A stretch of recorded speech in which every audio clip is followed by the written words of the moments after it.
सवाल है major general एके सिवाच, आपसे मैं थोड़ा सा समझना चाहूंगी, क्योंकि हालांकि थोड़ी सी डिरेल हो गई है अभी हमारी ये डिबेट। वापस उसी मुद्दे पर आऊंगी जो एस जयशंकर की ओर से कहा गया है। उन्होंने कहा कि ये शांति काल में अब तक का सबसे बड़ा डिप्लॉयमेंट है, आज से पहले कभी ऐसा नहीं हुआ।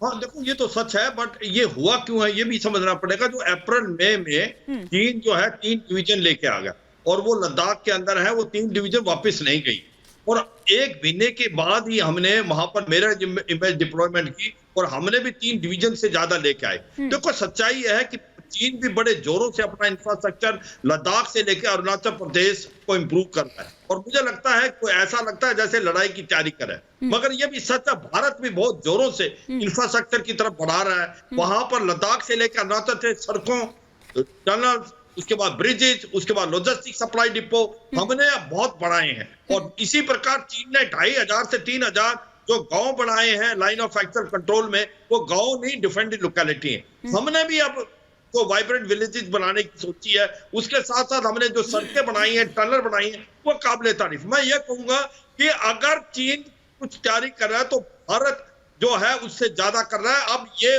समझने की कोशिश करनी चाहिए हमें कि जो इंफ्रास्ट्रक्चर हमने 50-60 साल पहले धीरे बनाया, अभी हम तेजी से बना रहे हैं, क्योंकि हमने ये सोचा था कि हो सकता है अरुणाचल में अगर हम ज्यादा इंफ्रास्ट्रक्चर बढ़ाएंगे तो हो सकता है वो चीन को फायदा हो। सर आप अजय वर्मा जी को क्या कहेंगे, आप राहुल गांधी को क्या कहेंगे, आप उनको क्या कहेंगे जिनको इस पर एक्सेप्टेंस है ही नहीं, आप उनके लिए क्या कहेंगे? देखो मैं ये कहूंगा कि चीन को आप हल्के में नहीं ले सकते। चीन एक ऐसा देश है कि उसके साथ हमें सबको मिलना पड़ेगा।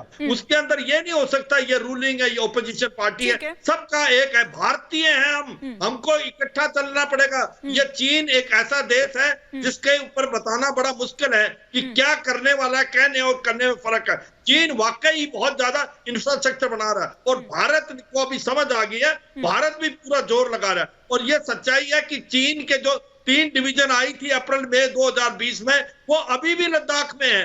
वो कई जगह वहां पर थोड़ा बहुत वो हुआ है कि डिस्कलेशन, मगर वहां से उनकी फौज गई नहीं है। इसलिए भारत ने भी जमावड़ा 3 डिवीजन से ज्यादा रखा है, हमने ज्यादा अच्छे हथियार रखे हैं। हमारी एयर पावर जो है वो बेटर है चीन से, क्योंकि हमारे पास रफेल आने के बाद, अपाचे अटैक आने के बाद बड़ा फायदा हुआ है। हमारा इंफ्रास्ट्रक्चर भी अब बड़ी जोरों से बनना है। मगर मैं ये गुजारिश करूंगा अपने सभी मित्रों से कि भाई जब चीन की बात आती है तो भारत से एक ही आवाज आनी चाहिए, क्योंकि एक ऐसा दुश्मन है जिसके ऊपर भरोसा करना बड़ा मुश्किल है। उसको अमेरिका भी भरोसा नहीं कर, ताइवान पे वो हड़पने की कोशिश कर रहा है, तो कब क्या लद्दाख में क्या करेगा कुछ नहीं पता। इसलिए ये तैयारी आज से नहीं चल। हाँ ठीक है संजय जी।